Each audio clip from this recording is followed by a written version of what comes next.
VikesNow, I am Dustin Baker. We are here to chat about these 8-2 Vikings. I am here with the forefather of DVOA, Aaron Schatz. How are you today? Hey, I'm good. It's been a good season. I'm enjoying myself. I'm all ready for you. I even have my Vikings little people. So I'm all ready for the Vikings conversation. Yeah, I believe you. And you got Janik here from PurplePTSD.com who's got his long snapper jersey in the background. How you doing, Janik? Oh, pretty good, pretty good. All right, let's jump right into this, Aaron. The Vikings started the season with a murderous schedule and came out of it really dominant at 5-0. And in the last month, they've been beating some poor teams by smaller margins, which has caused some fans or prominent Vikings voices to, think a little bit lesser of the Vikings. My question to you to start off this show is, should Vikings fans be concerned that they're only beating the Jaguars with field goals by 5 points or not stopping on the Titans by more than 10? Yes, I mean, they should be concerned, but concerned in the way of we're a really good team and we have concerns, not concerned in the way of, oh my God, we're not a good team. There's no question the Vikings have not been as good over the last few weeks as they were over the first few weeks. That was sort of to be expected. And the reason why is not offense, but defense, right? Their defense was so good in the first few weeks. I looked at one point at like the top 40 defenses through week 5 or whatever by my DVOA ratings from the last 45 years. And all 40 of them got worse over the rest of the season. Defense just regresses stronger than offense. So their defense was never going to stay that good. Mhm. And frankly, when you adjust for the opponents they face, the offense has been about the same the whole time. It's average. It's an average offense. That's what it's been basically the whole year. The running game has not been quite as good in recent weeks, but I know the solution to that, and it's playing the Chicago Bears. So the running game's going to get a little shot in the arm this week. Yeah, the I think everybody was caught off guard that they were so good because when you sized up the schedule in May or June, you would have felt lucky to get out of that thing 2-3, and then they were 5-0. So I think that raised expectations. And then they had the 2 game skid against the Lions, and then certainly the Rams on Thursday Night Football. Yannick, what do you got for Aaron? So I want to ask about the Vikings season. We have these close games against poor teams. We had great wins against pretty good teams early in the season. Do you think the Vikings are legit contenders, or are they closer to the usual wild card team that gets bounced immediately? What do you think? I think they're somewhat in the middle. Uh, Way back a decade ago, from about 2006 to about 2012, we went through a period where a number of teams that snuck into the playoffs after not being that good in the regular season went on playoff runs. But for the last few years, you've basically had to be like a top six, top seven team going into the playoffs to be a serious Super Bowl contender. And the Vikings are just on the edge of that. We have them fourth right now for the season, but seventh in the weighted rating that drops the importance of early games a little bit. Mhm. Their defense is absolutely good enough to win it.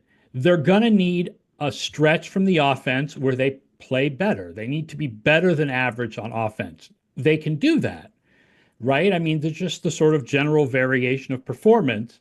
They don't need to be a great offense. They just need to be a little bit better than what they have been. So when you ask me who the serious Super Bowl contenders are in the NFC, Detroit, Philadelphia, San Francisco, if they ever get their act together, and I think Minnesota is the fourth one. What prevents, is it Sam Darnold? Let's just say it out loud. What prevents the Vikings from being in that tier of the Eagles and the Lions? I mean, Sam Darnold and the offensive line other than Brian O'Neill, right? I mean, you've got this refugee from the Jaguars at left tackle now, and the interior line is not as good. And I mean, obviously the receivers are, I don't know much about Naylor, Hmm. but you've got the best or second best receiver in the game.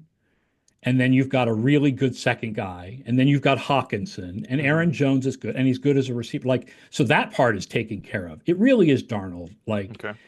and what O'Connell and Jefferson have been able to do to make Darnold average is pretty awesome. But that's what he is. So when you talked about the NFL trend of the elite teams taking care of business and getting the Super Bowl, it reminded me, I don't know if you follow the NBA at all. In the NBA, there's a 60 game rule. The teams with 40 wins at the 60 game point almost religiously get to the finals and win the championship. Yeah. Have you kind of shaped your opinion on the NFL to mimic, your top five DVO teams? I mean, do you? No, not really. The NBA, if you look at studies that have been done of the four major sports, apologies to the MLS people, Mhm, the NBA is the most predictive regular season mhm, by far. mhm. Just because of the number of games times the number of possessions in a game, right? It just like your regular season record in the NBA predicts how you'll do in the playoffs. Baseball, hockey, and football are all much bigger crapshoots than basketball. So there's definitely still randomness in the NFL. There's still the possibility that a team like, I mean, Arizona's probably going to win a division, but let me use as an example a team like, the Chargers Mhm. would go on a run. They're going to be like the sixth seed in the AFC. There's still a possibility that they go on a playoff run more than in basketball, where you almost always end up with two of the top like four teams in the finals. Amen. Janik, what else you got? I think you got one about Sam Darnold, right? Yeah. So when we learned that JJ McCarthy was out for the season, we knew it was Darnold's year for like 17 games plus maybe a playoff game.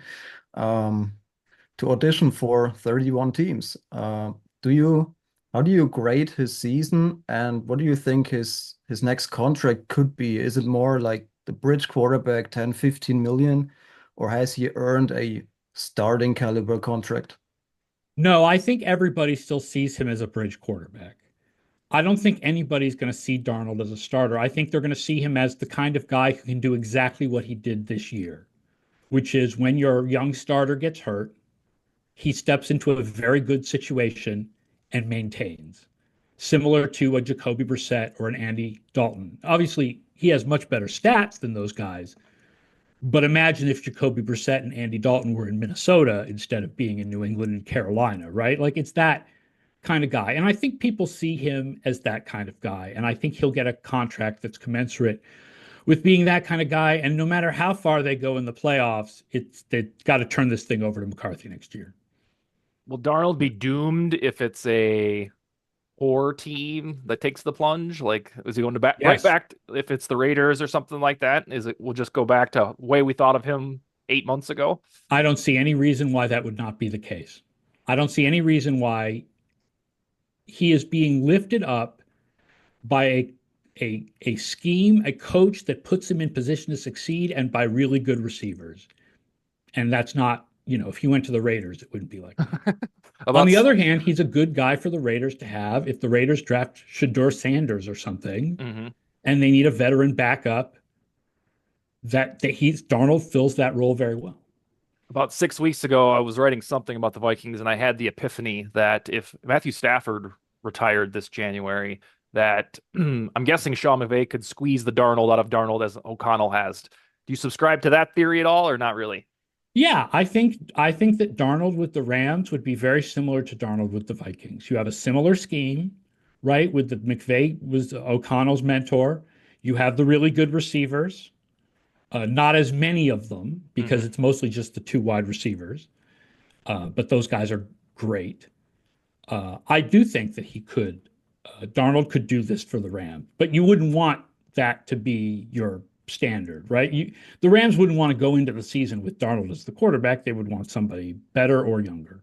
Yeah, Yannick and I have kind of looked around at the landscape, thinking of the Darnold versus McCarthy debate, if it even happens at all. And although he has played well, it doesn't seem like it's a foregone conclusion that there's going to be a bidding war for Darnold. Like, I mean, it might feel like Derek Carr last year, although he was more of an established starter.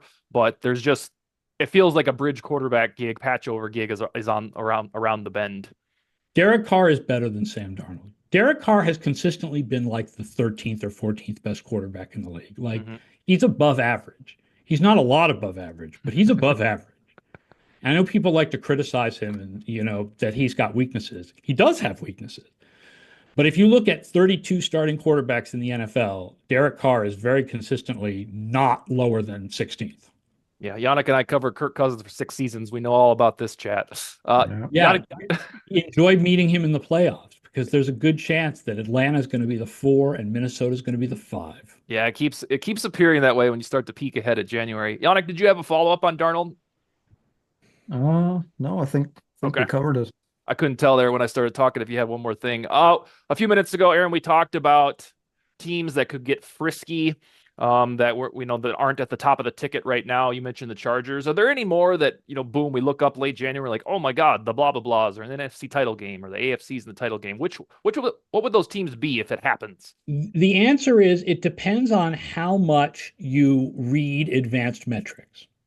If you're only looking at win-loss records, then when the Ravens suddenly show up as the AFC Championship, you may be shocked. Hmm. But because they're probably going to be a wild card team at this point, because the Steelers have the better record and the head-to-head win. But the Ravens are really good by all the advanced metrics. They just have stumbled over themselves in a couple of close games that they end up 7-4. But when I think of the big three in the AFC, I don't think of it as Kansas City, Buffalo, and Pittsburgh. Hmm. I think of it as Kansas City, Buffalo, and Baltimore. Okay. And then you also name dropped the Chargers, which I enjoyed. I was just thinking of a random wild Oh, you card team. were? We have Okay. them ninth. We have them ninth. So they're like, yeah, I mean, they could go on a run, but it's not, to me, that's a team that you go into the playoffs going probably not a real Super Bowl contender. But if we did something like the 2012 Ravens or the 2011 Giants, this is a team, that's in the tournament and therefore could go on the run. What about the NFC? Do the Vikings wiggle into that, or is it somebody else? No, I think the Vikings are better than that. I think the Mhm. Vikings are in the top 4 teams in the NFC, 3 or 4 teams in the NFC, depending on whether San Francisco gets its act together. Although Arizona is kind of on the rise. Arizona might be there by the end of the season. Arizona is interesting because Arizona is doing everything at like a B minus level, except the passing game, which is an A. Hmm. And that's a very good thing to do, is to be a B minus in everything, because it means you don't have weaknesses that can be attacked. Like their defense is shockingly reasonable, considering that you cannot name anybody on it except maybe Buda Baker.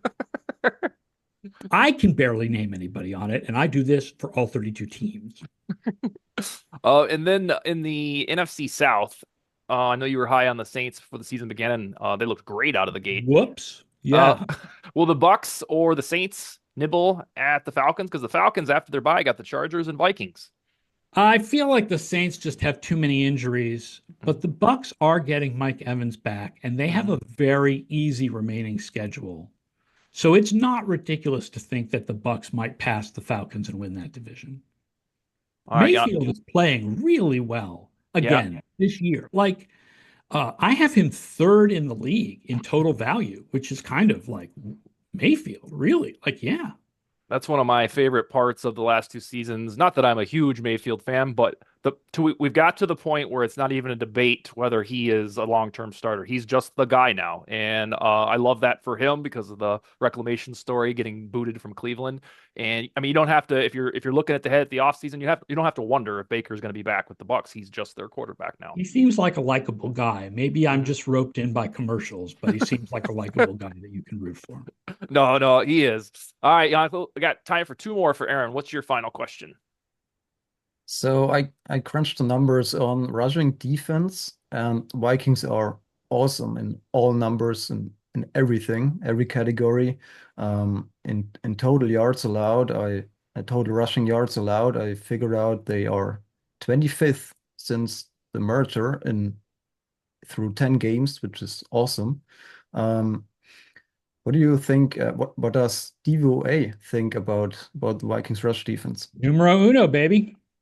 Number one, best defense in the league against both the run and the pass. I am fully on board the Brian Flores for assistant coach of the year train. I think he's done a phenomenal job with a defense where none of the players would you say this is a top 5 player at his position in the NFL. At this point, some of them used to be, Mhm. a few years ago. And Van Ginkel is underrated, super, but he's not a top 5 edge rusher, right? Like Mhm.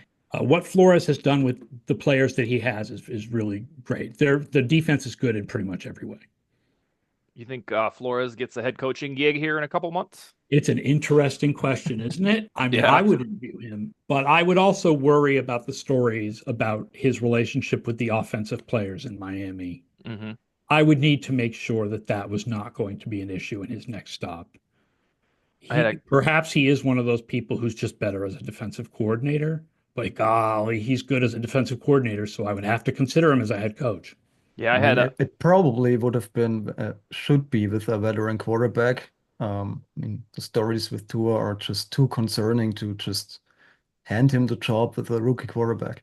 Yeah, he would be interesting for a team like Dallas, where you have an established veteran quarterback who is very good and assuming, once he's healthy again.